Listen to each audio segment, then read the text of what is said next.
Entonces, usemos intensivamente el chat porque yo lo puedo leer. En este momento yo tengo la pantalla abierta con una presentación que es solo un organizador de lo que vamos a ir conversando sobre las distintas situaciones. Entonces, este encuentro que estamos realizando pretende responder algunas preguntas, que es un poco el encuadre en el cual estamos trabajando, que es qué emociones el juego se ha expuesto en este periodo que estamos transitando. Llevamos por casi 200 días, vamos 180 y tantos o 190 días de determinadas condiciones de vida. Vamos a hablar de resiliencia, que es un concepto que reiteradamente va a volver a plantearse. Vamos a preguntarnos cómo están manejando esta situación los niños, niñas y adolescentes, cómo los podemos acompañar y ayudar a sobrellevar estas emociones que surgen en este periodo, en este tiempo, y también cómo ayudarlos en las tareas y actividades escolares, que parecen que son un gran organizador de la vida de los niños en este periodo. Y finalmente, bueno, cómo contribuir a que sobrevivan enteros a esta experiencia y salgan adelante a partir de sus propios recursos. Entonces, la primera puntuación que les quiero marcar como un entorno o como el contexto amplio de lo que estamos viviendo, es que cuando uno empieza a analizar lo que está sucediendo, surgen como 3 ideas claves. La idea de crisis. Crisis en el sentido de una ruptura, como lo hemos experimentado a lo largo de nuestra vida, en las formas de vivir, de aprender, de relacionarnos, de convivir, de habitar una ciudad. Hay una ruptura, un quiebre. Un día esto cayó como un hachazo sobre nuestras vidas y partió y marcó un antes y un después. Entonces, esto hablamos de una ruptura. Ha habido una ruptura con las formas habituales en que se organizan las instituciones. Eso es lo primero. Lo segundo es la idea de cuarentena. La idea de cuarentena es un gran límite. Es un límite. O llámenlo el asco, el aislamiento obligatorio, o digamos este constructo que enfrentamos, que es un límite. ¿Vieron cuando uno habla de la educación de niños, niñas y adolescentes y dice hay que poner límites, hay que vivir un límite? Esta vez la sociedad en su conjunto ha tenido la brutal experiencia de un límite profundo que se suma a otros límites, digamos. Es una época en donde la característica, digamos, de ruptura y de límite está presente. Y la otra idea también es la idea de contagio. Yo no sé cómo están ustedes, pero en Mendoza se han disparado los contagios en esta época y están esperando el pico recién para dentro de un mes, un mes y medio. Venimos con este tema desde hace tiempo. Pero la idea de contagio, ¿a qué apunta? La idea de la peligrosidad del otro. El otro a mí me puede traer algo que a mí me haga mal. Y no sé si ustedes han observado su reacción física cuando están en un lugar público y se les acerca a alguien, que uno inmediatamente se aleja o sospecha o se siente incómodo. Entonces, frente a esta situación de ruptura, esta situación de límite y esa situación de riesgo y de peligrosidad, ahí se detonan una serie de emociones que tienen que ver con el enojo, con el temor, con la incertidumbre, con sentimientos de pérdida, con sentimientos de soledad, de mucha gente, de mucha soledad, que son difíciles de manejar. Ese, digamos, el contexto. La segunda puntuación que me parece importante hacer, que dicen que estamos todos en la misma tormenta, y en realidad no estamos estamos en la misma tormenta, pero algunos están en un barco, otros están en un botecito y otros están aferrados a un salvavidas. Es decir, estamos transitando esta época bajo distintas condiciones. Y muchas veces cuando tengo las charlas o tenemos estos encuentros con los docentes, es tan importante marcar que no todas las personas estamos viviendo y experimentando o vivenciando esta experiencia de la misma manera. ¿Y eso de qué depende? Primero, del grado de exposición y de vulnerabilidad. ¿Qué pasa, supongamos, con un chiquito que de repente se encontró con su papá y su mamá, que veía a veces algunas horas por día, están todo el día en casa? ¿Y qué pasa con un chiquito o una chiquita que de repente tiene sus papás y su mamá trabajando en el sistema sanitario o en el sistema de salud o en un supermercado? Digamos que tienen mayor grado de exposición y de vulnerabilidad. Entonces, eso es un elemento a considerar. El segundo tiene que ver con las condiciones y la calidad de vida. No es lo mismo pasar este periodo en una casa que tiene comodidades, con determinados recursos, que pasarlo en un monoambiente. ¿Mm? No es lo mismo pasar esto con determinadas, con una situación holgada en lo económico, a estar muy restringido y tener también un límite en lo económico. El otro tema que también tiene que ver con las demandas del entorno y las responsabilidades. Hay gente que está sobredemandada. Y entre la gente más sobredemandada son las mujeres que tienen niños chiquitos a su cargo y además adultos mayores, porque tienen que conciliar dos enormes responsabilidades, digamos, son por lo menos lo que plantean las investigaciones, y además teletrabajan. Si además teletrabajan y tienen niños chicos y tienen adultos mayores a cargo, eso es como el combo del mayor nivel de demanda. Y la responsabilidad es a cuántas personas yo les tengo que dar respuesta en este momento. O en cuántos frentes de batalla yo tengo que dar respuesta. También tiene que ver obviamente con mi personalidad, mis creencias, mi situación personal. Entonces yo les voy a proponer una primera actividad para que hagamos sobre el tema de emociones, ¿no? La primera de las habilidades o de los recursos con los que contamos los seres humanos para trabajar sobre nuestras emociones es poder identificarlas, es decir, qué sentimos, y poder mirar un trabajo de introspección. Ustedes saben que la introspección es una capacidad que no aparece en primera infancia. El niño chico hasta los 11 años no tiene capacidad introspectiva. Le cuesta mucho mirar hacia adentro y decir, siento esto, me pasa esto, esto se relaciona con la otra. Pero los adultos sí las tenemos y es importante que la trabajemos. Yo les hago la primera pregunta, ¿cuál es su estado de ánimo en general? El estado de ánimo es como un humor vital, más o menos permanente, que yo tengo en general. Y he puesto ahí un recurso, que es un juego que se hace con los niños para trabajar una idea que es la de intensidad de las emociones, que es un enojómetro.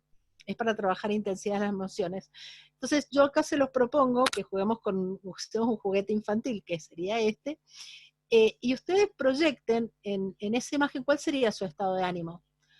Estarían en el verde clarito, más bien contentos, relajados, preocupados a veces, pero de buen humor, optimistas, positivos, o están en el naranja, más bien irritables, quejosos, molestos, disgustados, incómodos, o están en el amarillo. Bueno, estoy bien, pero tampoco estoy bárbaro, ni estoy Verde disgustada. clarito. Verde clarito es lo tuyo, bien. Igual que yo estoy en el verde clarito. Pero a veces yo tengo la aguja que se mueve de una punta a la otra. O sea, va el naranja, llega hasta el rojo a veces, o no. A veces llega hasta el verde, pero tengo la aguja que se mueve. Entonces, la primera pregunta es decir, ¿cómo en general es mi estado de ánimo? ¿Saben por qué es importante? Porque es sobre lo cual se apoyan las otras emociones. Si yo en general tengo un estado de ánimo que es alegre, positivo, optimista, y yo tengo un disgusto, yo lo voy a afrontar de una manera muy diferente si yo tengo un ánimo más bien triste, preocupado, irritable, negativo, pesimista, digamos. Pero es ese humor en general que yo tengo frente a las situaciones. La segunda pregunta es, ¿qué emociones han experimentado ustedes en los mejores momentos del día? ¿Han identificado que hay un momento del día en donde se sienten mejor y su ánimo está mejor? Donde se sienten más positivos, más tolerantes a las frustraciones, más dispuestos a planificar. Y hay momentos del día que todo lo contrario, se sienten más cansadas, agotadas, sin energía, sin pilas, con menos capacidad para tolerar las situaciones. Ahí en Esa es el la chat segunda. también nos están contestando, Moni. Sí. Bien, ahí lo Lo estoy vas viendo. leyendo, claro, verde claro hacia el naranja. Acá ponen el mediodía. En mi caso, de todo un poco, verde porque estamos los integrantes de la familia juntos, naranja cuando pensamos en la familia que está lejos y en la situación de los demás. Bien, pero en general predomina un horario que es el mejor del día. Acá dicen en el mediodía, el inicio de la tarde, por la tarde, al inicio del día. ¿Por qué es importante detectar? Porque es el momento donde yo estoy más dispuesto a usar esa carga anímica que yo tengo para emprender las dificultades del día. Donde yo puedo armar una agenda del día, donde yo puedo hacer algunas previsiones, donde yo tengo más pila para hacer más cosas. Y hay también un peor momento del día. Hay un momento del día en donde uno tiene como un bajón de energía. Vieron que los niños chiquititos tienen un momento en donde se ponen muy malhumorados. Algunos las personas mayores decían la hora de Herodes, la hora esa que uno dice, no lo aguanto más. Por ejemplo, mi hijo cuando era bebé, a las 5 de la tarde, clavada, empezaba a llorar y lloraba, y yo no entendía por qué, pero digamos, hay un momento del día en donde uno tiene un bajón. Por ejemplo, para mí es el crepúsculo. Dice por la mañana a veces de las brujas, a la tarde temprano, digamos, hay un horario.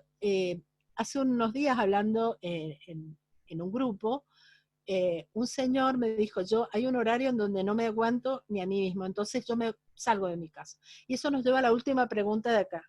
¿Qué hacen cuando están bien, cuando tienen toda la energía? ¿Y qué hacen cuando tienen ese momento de bajón?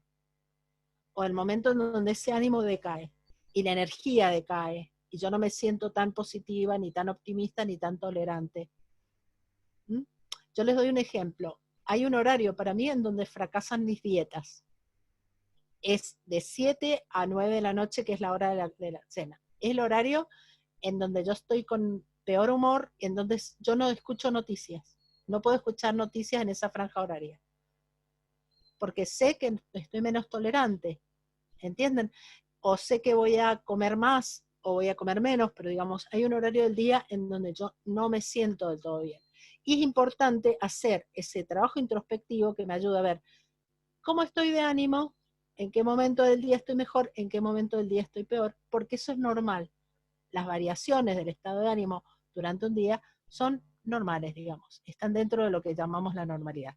Me sumo a tu horario de intolerancia, 19 en adelante, sí, y es el horario del fracaso de la dieta, donde no hay plato de ravioles que pueda llenar ese vacío existencial.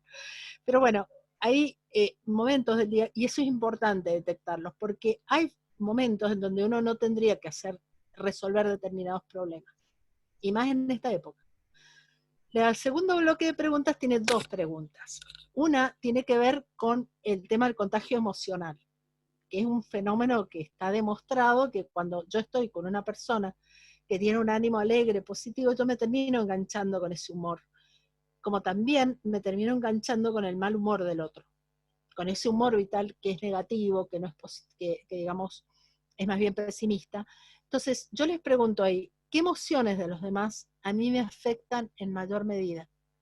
¿Qué emociones del otro a mí me perturban y me afectan? Ahí nos consultan también si no hay horario definido y si cambia conforme al día también, si eso también es habitual. Puede ser, puede ser. Por ejemplo, la gente que trabaja siempre dice que el domingo a la noche es un horario de desasosiego.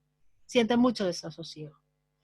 Y esto, digamos, es importante porque cuando ustedes miran a sus hijos, a sus hijas, se van a dar cuenta que tienen momentos del día en donde está más tolerante, tal vez más abierto, más dispuesto, más dispuesta, y hay momentos del día en donde está más cerrado. Eso es muy importante, esa percepción del estado de ánimo en general, de los cambios de humor y de los cambios de humor a lo largo del día. Y sí, pueden haber cambios a lo largo de la semana.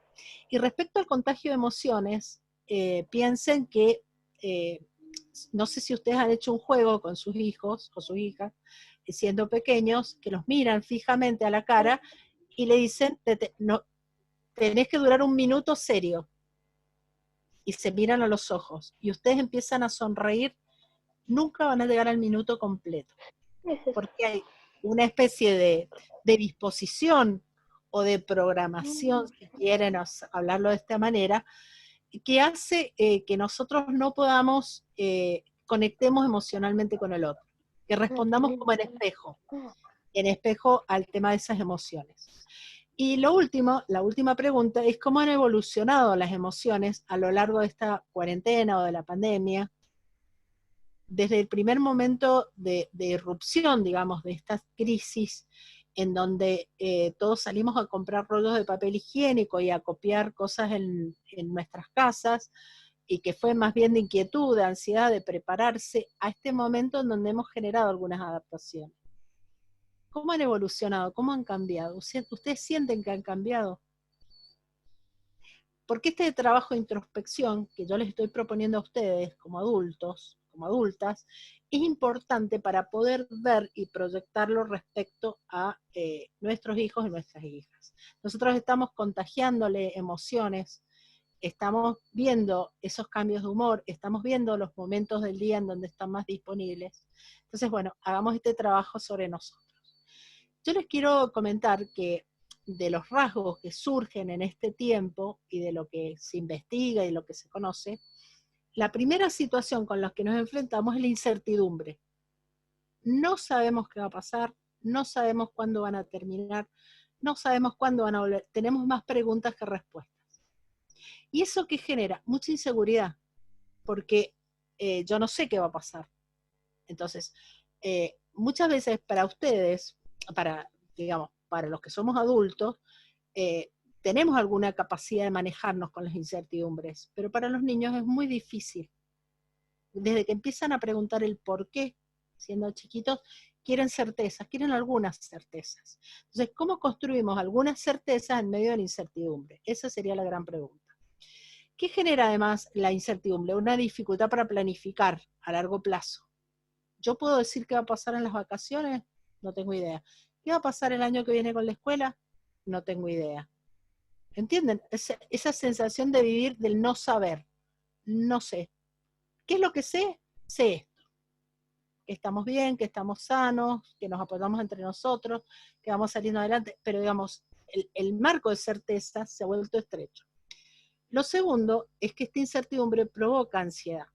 Esa sensación de que yo tendría que estar haciendo algo, que desaprovecho el tiempo. Hay un psicomotricista que se llama Daniel Calmels, que dice que la ansiedad es un querer estar allí estando acá. Es decir, yo estoy descansando y digo, hoy tendría que estar lavando la ropa, y estoy tendiendo la ropa y digo, ay, me he olvidado, tendría que estar ordenando tal cosa. Es decir, yo no descanso, vivo en un estado de alarma permanente, tengo una alarma prendida. ¿Entienden? Entonces, esa sensación. Y lo otro es el estrés. Y mucha gente dice, no, yo no estoy estresado o no estoy estresada. Pero digamos, la cuarentena es un estresor. Un estresor es un factor externo que me genera una sensación de desborde, de que yo pierdo el borde, ese borde que mantiene las cosas controladas. ¿Entienden? Eso se rompe en el estrés. Entonces, hace unos días una amiga me comentaba, me dice, yo no estoy estresada. Acompañan a sus padres mayores al médico, les toman la presión a sus papás y se lo toman a ella, y tenía 16,9 de presión. Entonces, hay gente que no tiene registro del estrés. No es que no tenga estrés, no tiene el registro del estrés que está viviendo. ¿Y en qué se manifiesta este estrés? En mucha irritabilidad, responder mal. Hace unos días un adolescente me decía, le contesto tan mal a mi mamá que ni yo me conozco. Entonces, ¿cuál es el tema? Que hay gente que se desconoce en las reacciones, pues dice, estoy muy irritable, todo me duele, todo me molesta. La hipersensibilidad, tener las emociones a flor de piel, que por ejemplo, gente que dice, me estoy viendo un video de perritos y se me saltan las lágrimas. ¿Entienden? Dicen, no me reconozco. Bien. La fatiga, un cansancio profundo de sentir como que no tengo energía, no tengo fuerza. Hay gente que habla de dificultades de concentración y de atención. Me cuesta concentrarme, o sea, hay gente que está acostumbrada, por ejemplo, a leer documentos académicos, como sería mi caso, y tengo que hacer una técnica de estudio para poder entender lo que dice el documento. Tengo que subrayar, tengo que marcar, tengo que resaltar, porque me cuesta concentrarme y me cuesta retener. Les pasa más seguido que llegan a la cocina y dicen, ¿qué era lo que venía a buscar a la cocina? No me acuerdo qué venía a buscar. Bueno, esas fallas de memoria, problemas de atención, tienen que ver con el estrés. Enojos, enojarme mucho por algunas cosas, o estar en un estado permanente de preocupación. Y ustedes dirán, ¿y los niños y las niñas tienen estrés? Sí tienen estrés. ¿Y cómo lo manifiestan? Lo manifiestan como manifiestan todos los niños, a través del juego, a través de la alimentación, a través del sueño, a través de sus hábitos, a través digamos, de sus manifestaciones emocionales. Niños que de repente tienen crisis y rompen en llanto, y uno que no quiere dormir más solo y va a dormir a la cama de los papás. Niños que tal vez vuelven a pautas evolutivas que ya habían superado, y de repente vuelven a usar pañales, ¿entienden? Entonces dicen, pero ¿por qué un chiquito a los 4 años está estresado? ¿Por qué un chiquito a los 9 años está estresado? Y una pediatra, amiga, me decía, me han llegado 2 casos de nenes, digamos, de distintas familias, que se les cae el pelo a montones, han tapado el desagüe de la bañera 2 o 3 veces, y los papás han ido a consultarla, a ella, la pediatra, para decirle, ¿qué le pasa? Entonces ella me decía, esto no se cura con un tónico para el pelo. Yo no puedo decirle, papás, póngale esta loción para el pelo, porque estos chicos están viviendo una situación de mucho estrés. Chicos que, por ejemplo, se rascan y se lastiman. O sea, hay un montón de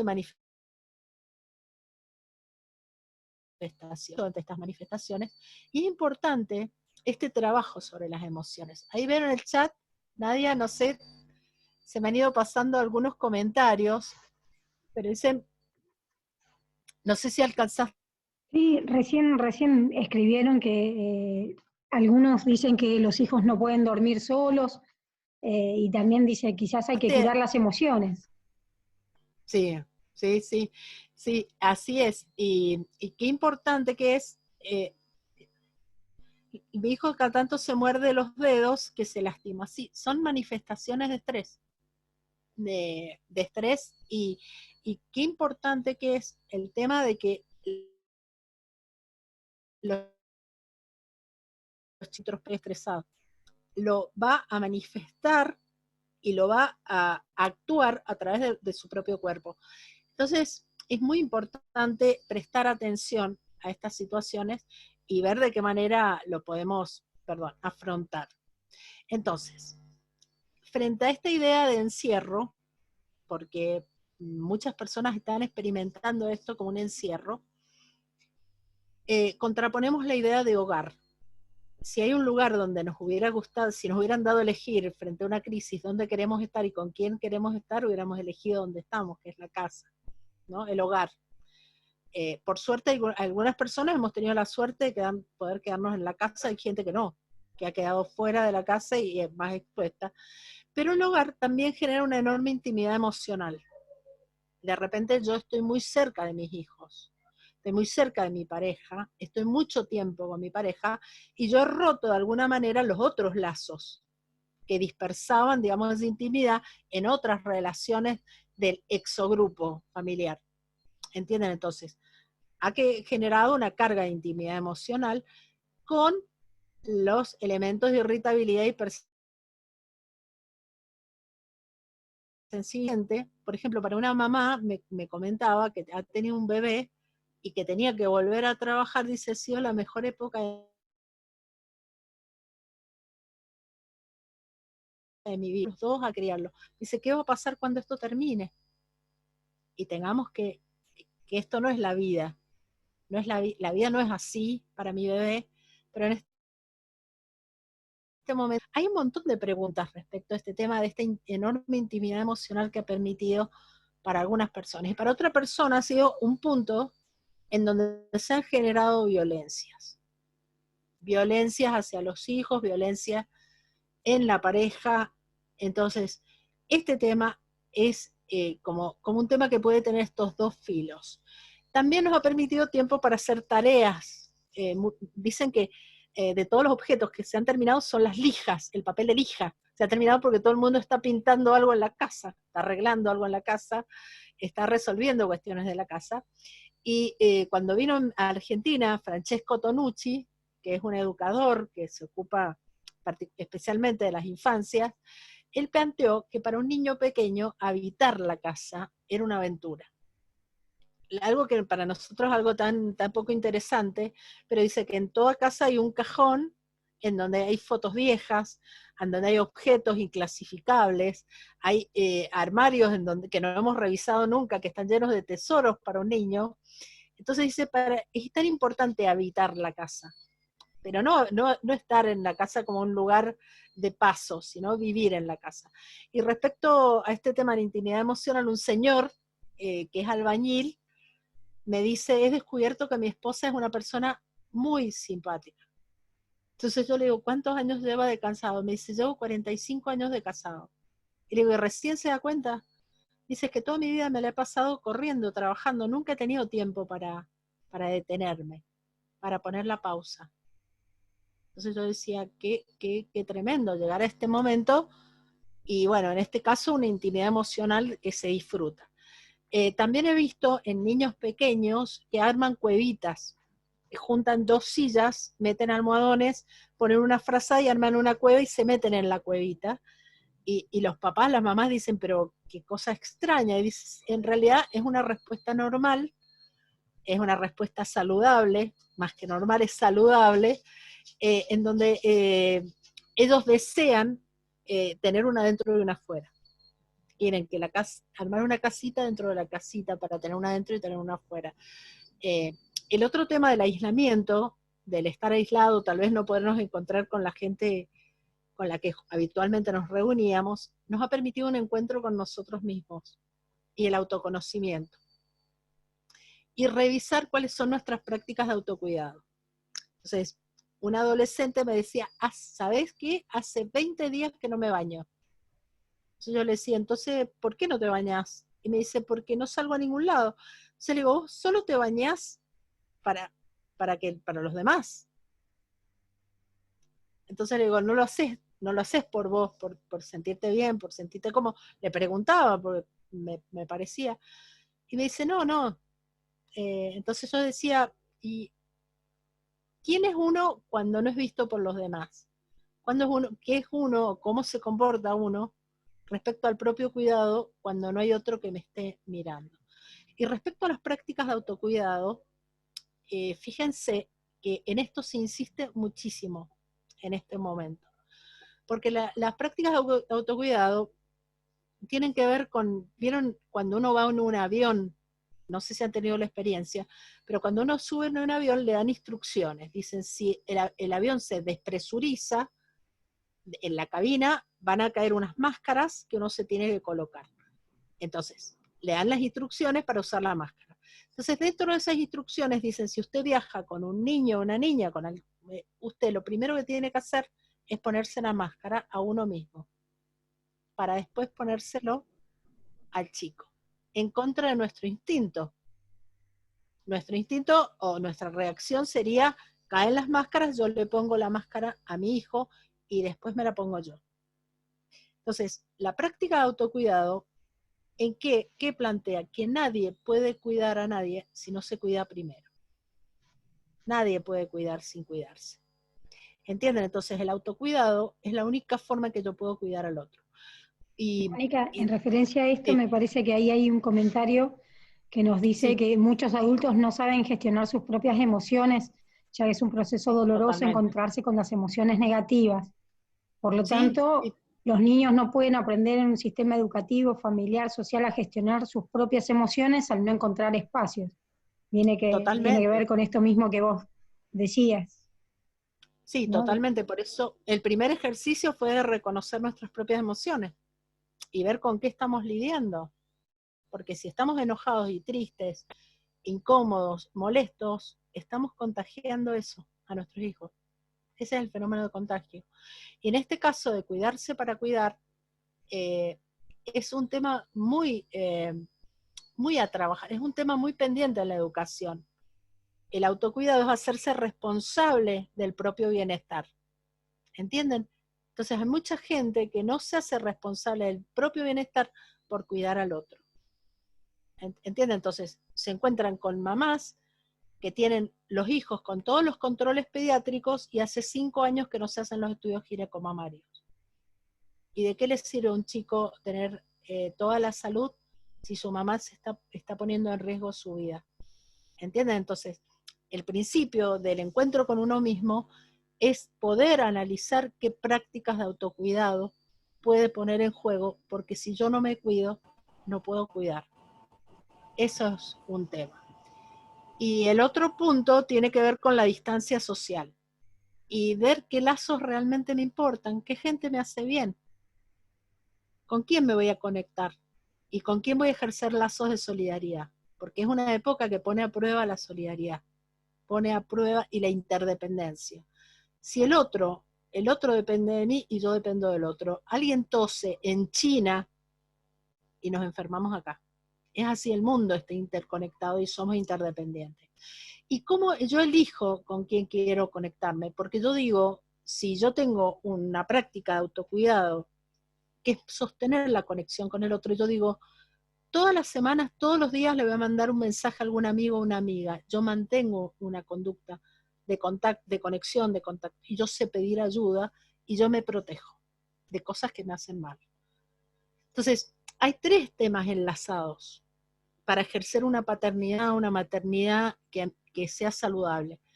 Primero, trabajar en mi propio bienestar, trabajar en mi cuidado, en mi autocuidado y trabajar la resiliencia, ¿no? ¿Por qué vamos a salir adelante? ¿O con qué vamos a salir adelante de todo esto?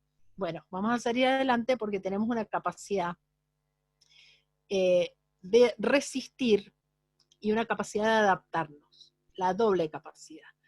Ahí tengo un comentario que dice Mónica, las madres, creo yo, tenemos que cuestionar nuestras creencias para así instalar nuevas sobre el amor propio, la salud emocional y el autocuidado. Nuestra cultura tiene la creencia de que la mujer solo tiene una función como madre, docente, esposa, y olvida cuidarse. Sí, totalmente. Hay un mandato de la abnegación, de la madre abnegada, de la mujer abnegada, la que entrega su vida por los demás. Y en realidad, a veces no tenés vida para entregar porque no te has cuidado. No tenés nada para entregar. Entonces, yo estoy totalmente de acuerdo con vos. Hay que instalar el tema de la práctica de autocuidado. Así que, y el tema de este tema que yo les comentaba, que vamos a resistir, porque vamos a resistir y adaptarnos, es porque hay gente que tiene una idea de que la resiliencia es aguantar, como que la vida tiene desgracias, momentos tristes, situaciones traumáticas, y yo lo que tengo que tener es como esa disposición a aceptar la vida tal cual es y aceptar estas situaciones sin una pequeña rebeldía, ¿no? Entonces eso no es saludable. La pura adaptación es una derrota, ¿entienden? Adaptarme a situaciones que son disfuncionales, incómodas, que son estas situaciones, no es saludable. ¿Por qué digo de transformación? Porque les doy un ejemplo. Piensen que si ustedes estuvieran en una cárcel, ¿no? Están encerrados, peor situación que esa, pero ustedes limpiarían el lugar donde están y se ocuparían de mantenerlo ordenado y tal vez intervendrían el lugar donde están para transformarlo, para cambiarlo. Y en ese sentido yo le doy un ejemplo. Hay profesores que no, han sido muy resilientes, que se han adaptado, digamos, a la virtualidad, pero no solo se han adaptado, han transformado sus prácticas. Y eso es resiliencia. Ser capaz de adaptarme y de transformar. Yo me adapté a esta situación, me enojé, sufrí, la padecí, pero me encaminé y de repente estoy haciendo transformaciones. Y la transformación en qué se traduce en aprendizajes, en flexibilidad y en creatividad, que es este tema de la resiliencia, que vamos a volver enseguida porque es un tema como fundamental. Entonces, para estar bien, conservar el bienestar, ¿yo qué hago? Modero estresores. ¿Qué es un estresor? Ya se los dijo, un factor externo que a mí me desborda o me altera profundamente y hace que yo esté en un estado de alarma. ¿Y cuál es la primera estrategia? Filtrar información. Y les quiero contar algo. Hace unos días hablaba con una mamá, me comentó que su hijo había comenzado a orinarse en la cama de noche y que estaba muy preocupada. Entonces yo le pregunté, bueno, ¿qué más había observado? Y me dice, me dice, mira, el otro día lo observé porque estaba jugando con unos autitos y escenificaba una situación. Entonces, ¿qué había pasado? El nene había visto en la televisión, vieron que uno prende la televisión y de lo único que se habla es de este tema. Entonces, había visto cómo evacuaban un geriátrico. O sea, imagínense, 5 o 6 años ver que sacaban a los adultos mayores, estaban todos las familiares tratando de acercarse, la policía, las ambulancias, que estaban enfermos, que para dónde. Eso estuvo 1 hora mientras estaba comiendo, escuchando con la mamá y el papá. Entonces, ustedes piensen que para un adulto, cuando escuchamos en la televisión que están contando muertos, nosotros entendemos que es una medida estadística, pero para un nene de 6, 5, 6 años, contar muertos es contar cuerpitos, porque tienen pensamiento concreto. Entonces, el estrés que vive un niño sometido todo el día a esto, y además, no solo ve que están evacuando el geriátrico, y él tiene abuelos que quiere abuelos, él no ve a un viejito, ve que posiblemente eso le pasa a su abuelito, a su abuela, sino que además está viendo la reacción de su mamá, que insulta al televisor, que se enoja, o su papá que dice, porque pasa esto, pasa aquello. Entonces para él fue demasiado. ¿Entienden? Él se llenó de toda esta angustia y le evacuaba todas las noches. Evacuaba su angustia porque él estaba lleno de esta angustia. Entonces, cuando la mamá lo observa, el niño armaba con autitos, con casitas, con juguetes, armaba la evacuación del geriátrico.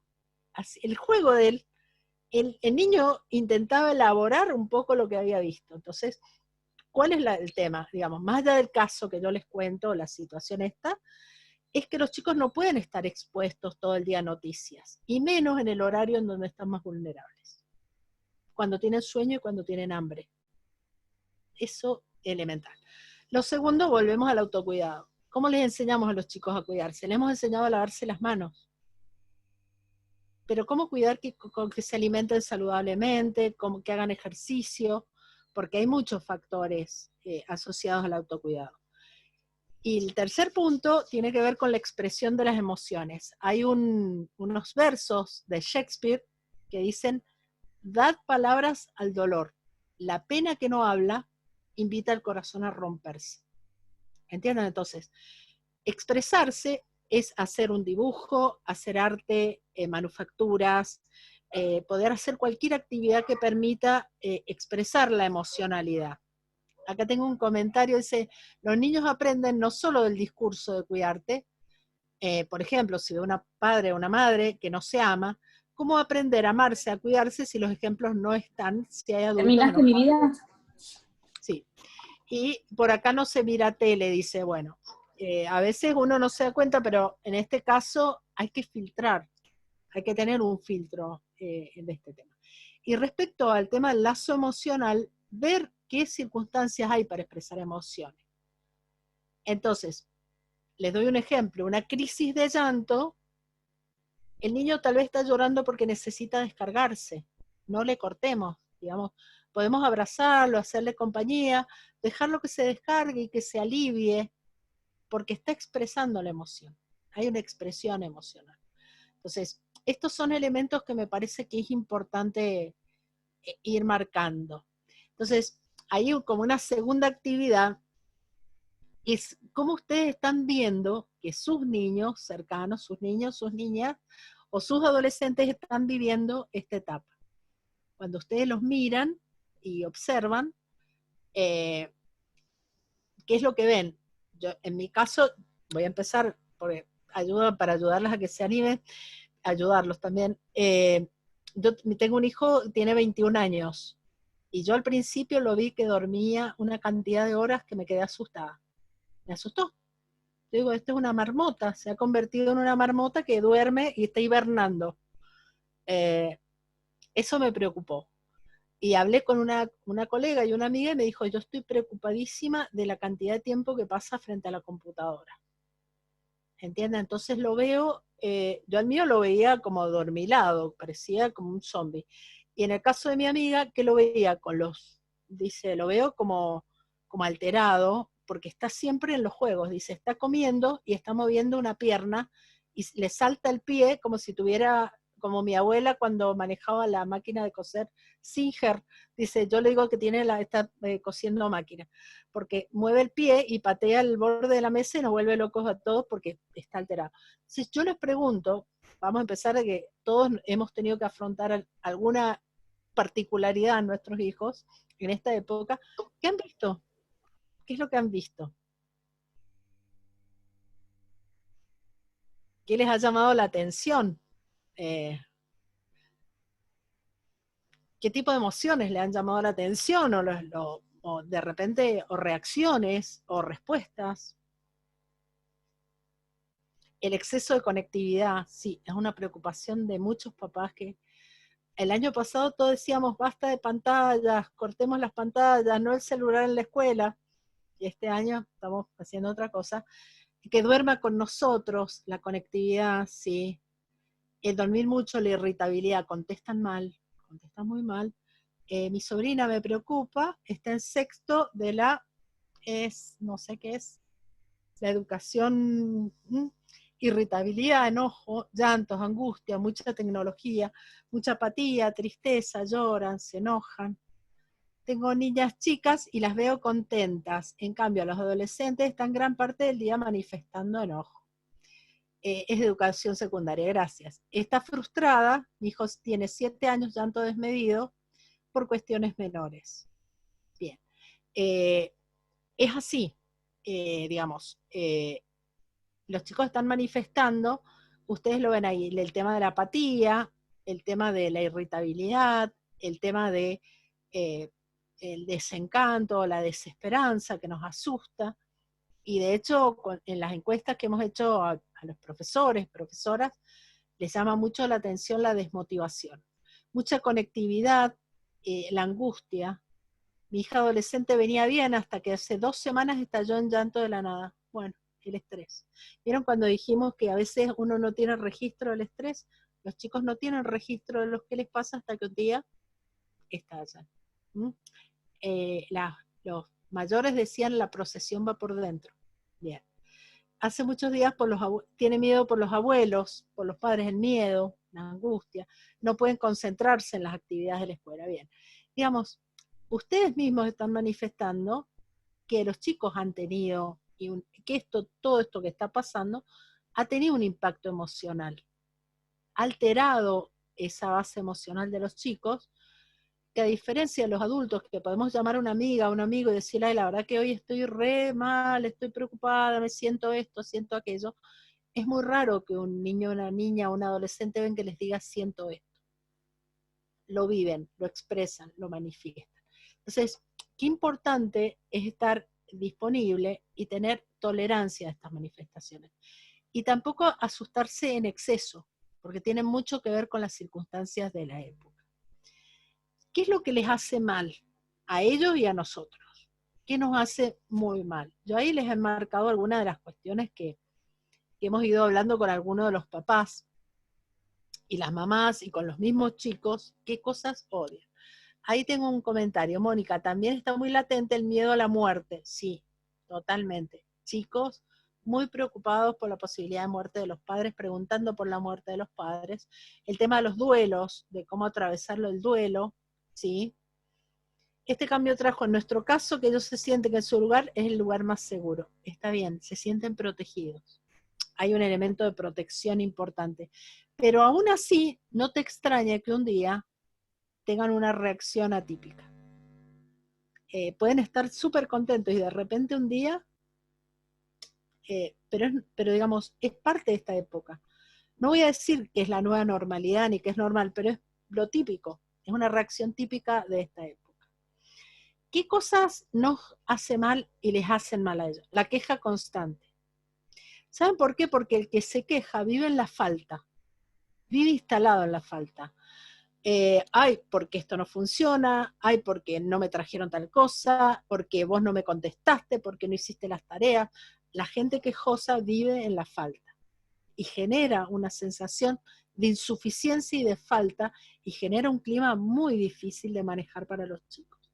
Entonces, el tema de parar las quejas, o sea, de tratar de no quejarse, por lo menos abiertamente y frente a los chicos, porque si no les genera el resultado de la queja constante es angustia. La angustia. Entonces uno tiene que estar muy atento al tema de la victimización. Ay, porque a mí nadie me toma en cuenta y me voy a terminar muriendo solo. A veces son adultos mayores que pasan una facturita, pero a veces hay gente que se siente que es víctima de todo esto. Esto me está pasando a mí. Yo soy la persona que sufre. Nadie sabe lo mal que yo la estoy pasando y generan culpa. ¿Entienden? Mucha gente tiene personas alrededor que generan una postura de victimización constante y generan mucha culpa, porque uno realmente no los puede atender, no los puede cuidar, no los puede acompañar, y uno se siente mal y se siente culpable. Entonces, eso está pasando y afecta. Otro tema que les quiero aclarar es el nivel de ruido, el nivel de ruido ambiental. Las casas que son más ruidosas tienen mayores niveles de irritabilidad y mayor probabilidad a que haya explosiones de mal humor. Y yo les doy un ejemplo para que ustedes entiendan lo que les quiero decir. Ustedes están hablando con un amigo o una amiga y está la música a todo volumen. Y ustedes están tratando de hablar con esa persona y dicen, ay, baja la música porque no puedo pensar. ¿Entienden? Es muy difícil pensar cuando hay un nivel de ruido. Entonces uno tiende a reaccionar de una manera más primitiva y más instintiva. Entonces es muy importante el silencio, que haya momentos de silencio, porque en el silencio se encuentra el eje de la paz y de la calma que uno necesita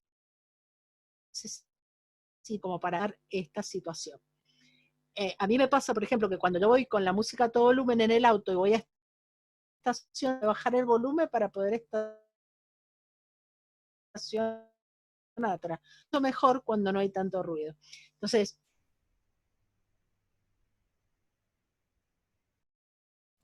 está sonando, digamos, los mensajes que entran en 3 teléfonos a la vez. Ese nivel de ruido genera irritabilidad y genera reacciones explosivas.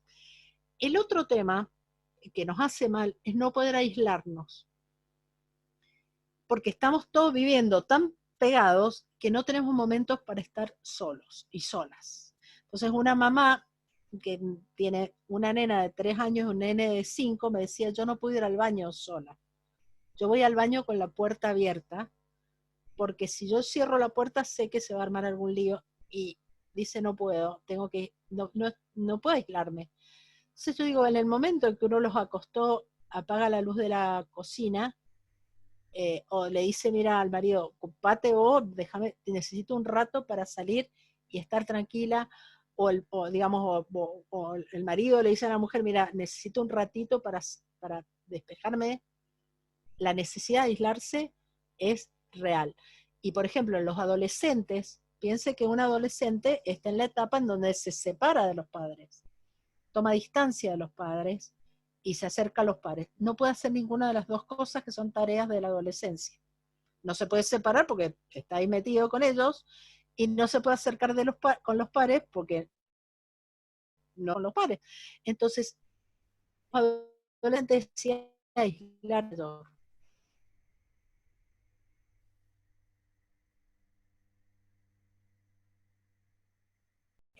Obviamente, la conflictividad en los vínculos. ¿Qué implica la conflictividad en los vínculos? Las peleas y las discusiones. Y yo, digamos, lo que parto es que no es una época para ser muy rígidos en determinadas cuestiones, es una época para negociar. ¿Entienden? Para negociar. Y hay algunos comentarios, Mónica. Por Sí, un lado, Ana dice que vivimos tal cual lo estás explicando. La intimidad es ese espacio con uno mismo, es muy importante construirlo. Y también nos consulta Liliana el proceso de diferenciación y autonomía, cómo se logra en un adolescente, cómo uno puede colaborar claro. como padre. Sí, es muy difícil en este momento porque, digamos, la restricción de movimiento a un adolescente lo vuelca hacia a los medios tecnológicos, para estar con sus amigos, con sus amigas. Entonces, también es un medio que de un poco las relaciones y los vínculos. ¿Entienden? Entonces, ese proceso de autonomía progresiva, en este momento yo creo que de alguna manera está suspendido. ¿Mm? Porque los chicos están viviendo y conviviendo permanentemente con los padres sin posibilidad de encontrar ese tercero, ese par, ese grupo de pares que permita hacer esa separación de los padres y llegar a un proceso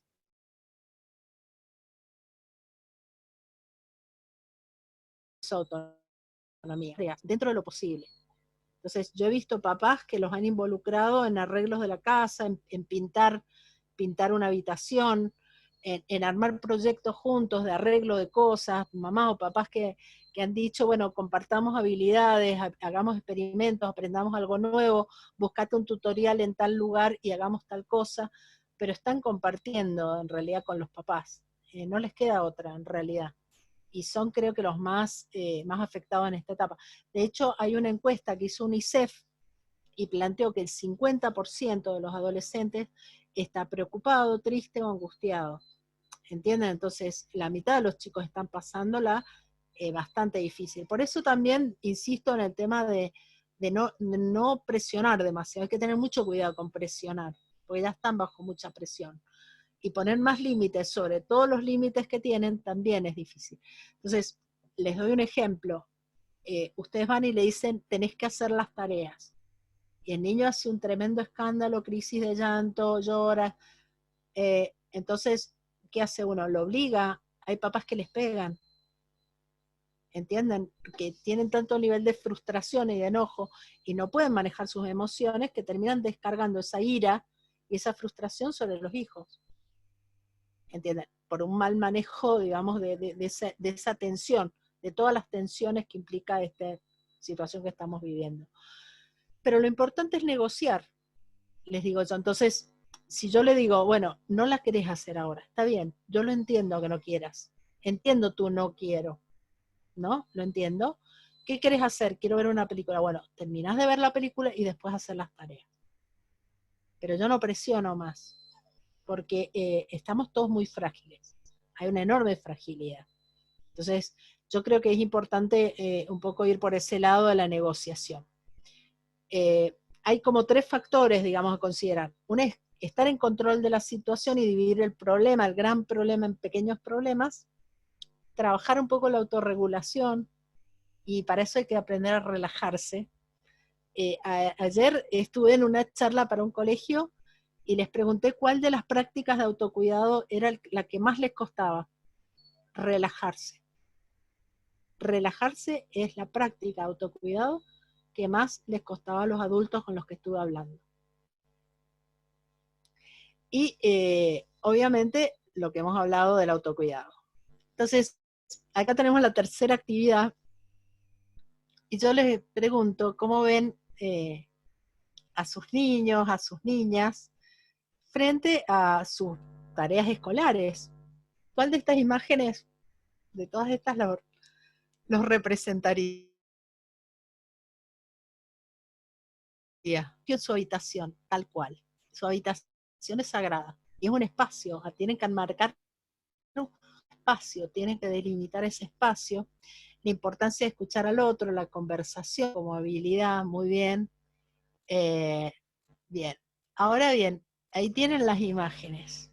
¿Hay alguna que represente un poco cómo los ven frente a este numerito para que podamos... mis niños oscilan entre el 4 y el 7. Bien. El 4 y el 7, bien. Basta, ¿ya? Bien. Y el dolor de cabeza, el sufrimiento. La escuela es una fuente de sufrimiento. Bien. La número 4. Claro. ¿Sí? La rebeldía.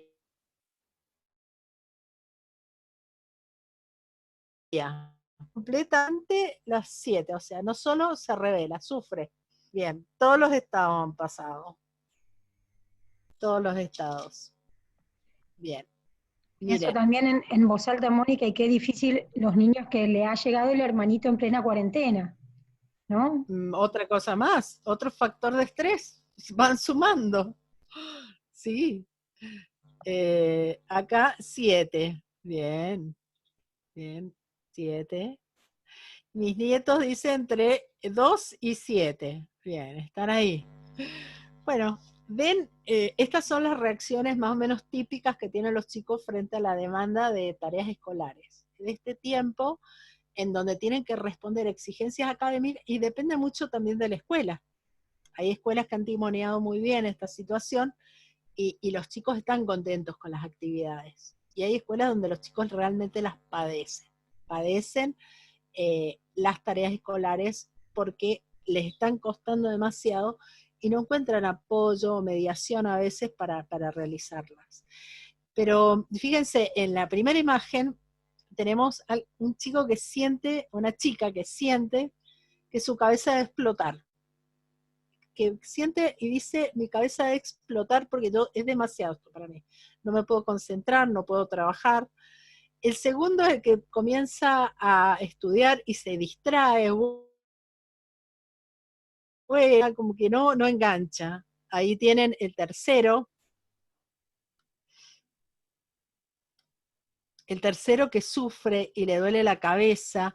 Hay chicos que han tenido hasta vómitos cuando les llegaba la tarea. Crisis de llanto. El tema del chico que sufre porque siente que se le está pidiendo demasiado. Los chicos que se han plantado en rebeldía y dicen no lo voy a hacer. Por ejemplo, adolescentes que dijeron yo hasta acá llegué, no hago más nada. No hago nada y los papás con una enorme impotencia dicen, ¿qué hago frente a esta situación?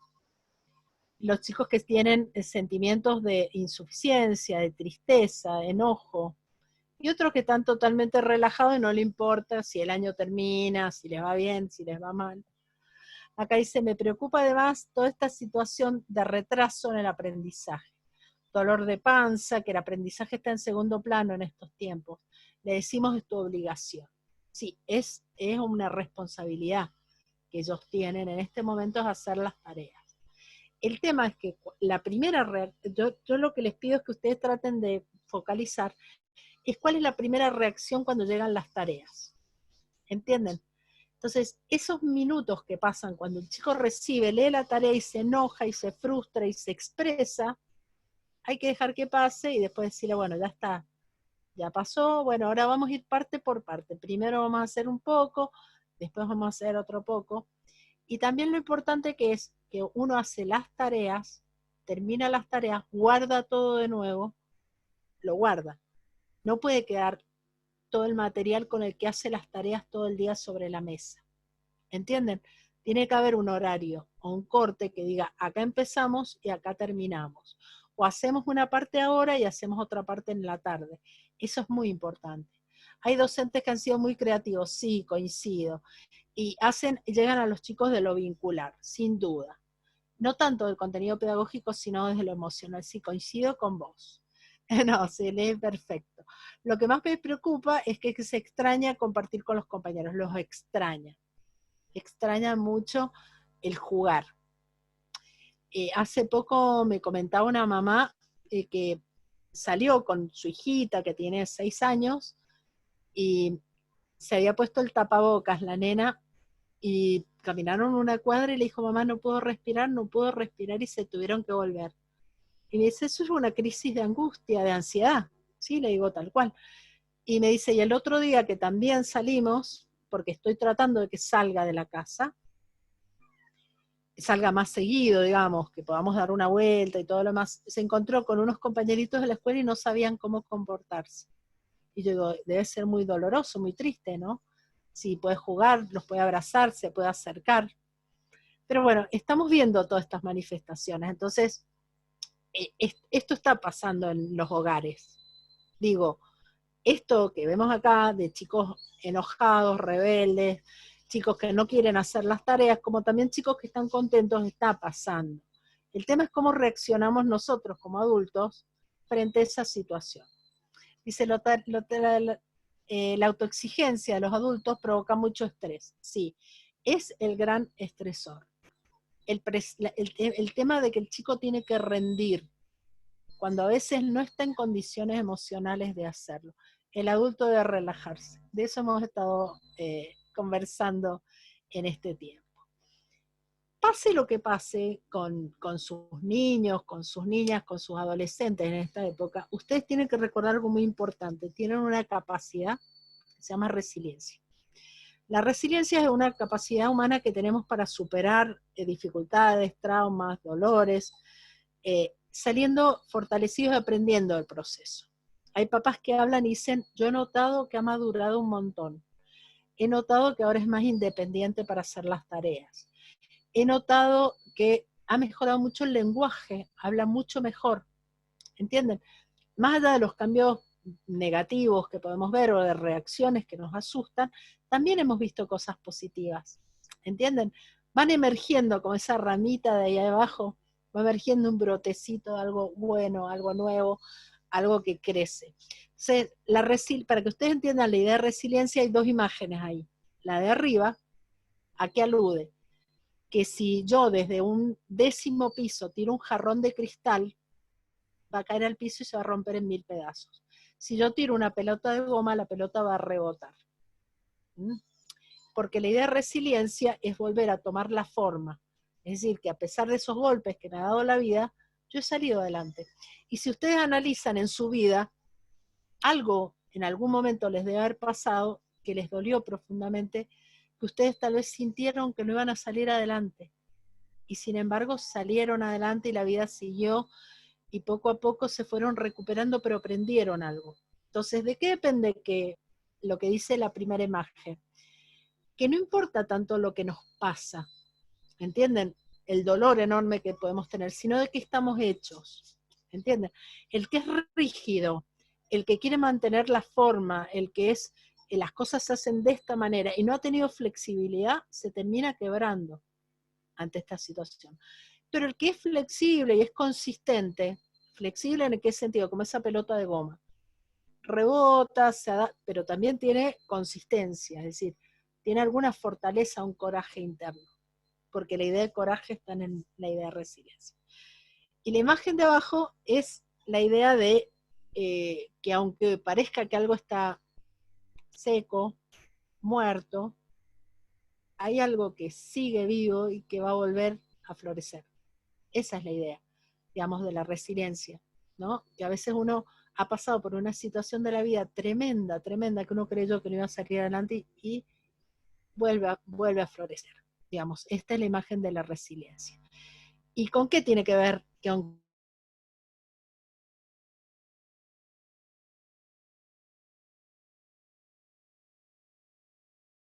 Que a salir adelante, la vida va a volver a encarrilarse, no son buenos momentos, son momentos tristes, difíciles, pero vas a salir adelante, lo vas a superar, porque es el resultado de lo que se llaman factores protectores. Como que nosotros en todos los años anteriores a la pandemia hemos ido trabajando para que nuestros hijos tengan factores que los protejan.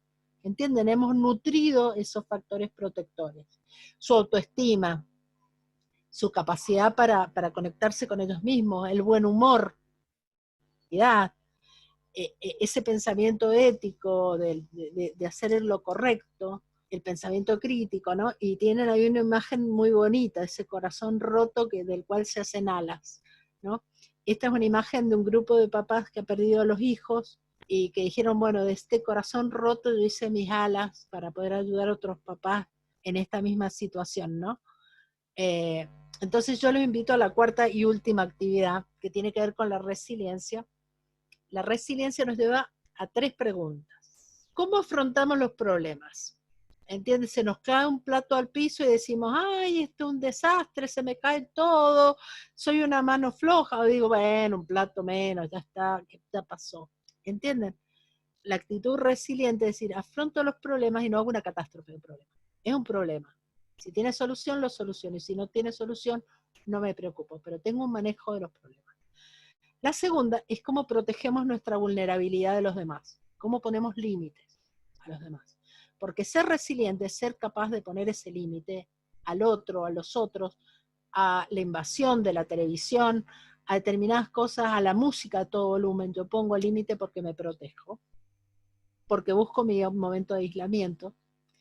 ¿Y cómo cómo incremento mis recursos? Es decir, soy una persona que está siempre aprendiendo algo nuevo.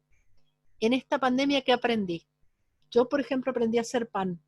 Nunca en mi vida había hecho pan, ahora sé hacer pan. No sabía usar Zoom, ahora sé usar Zoom. Es decir, tengo un montón de cosas que he ido aprendiendo en este tema. Bien, acá hay un comentario, dice, hay que instalar en el sistema educativo de todos los niveles una materia sobre el aprendizaje y gestión emocional.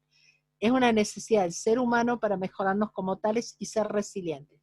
Mi pregunta es, de adultos, que en su mayoría no tienen estas habilidades, no conocen la autoestima, ¿cómo les va a enseñar a los niños un mundo desconocido? Porque afortunadamente, yo coincido y está muy buena tu pregunta, la resiliencia, que es un tema aparte, digamos, nosotros vamos a verlo muy por arriba, pero para que un niño sea resiliente tiene que haber por lo menos un adulto significativo, que le dé un buen modelo. Y no siempre son los padres. A veces es un abuelo, una abuela. A veces es un vecino, a veces es un maestro, una maestra. ¿Entienden? Esa persona se va a ocupar de sacar lo mejor y de poner en ese chico la semilla para que tenga esta capacidad de resiliencia. Aún así, creo que lo importante de lo que hemos ido conversando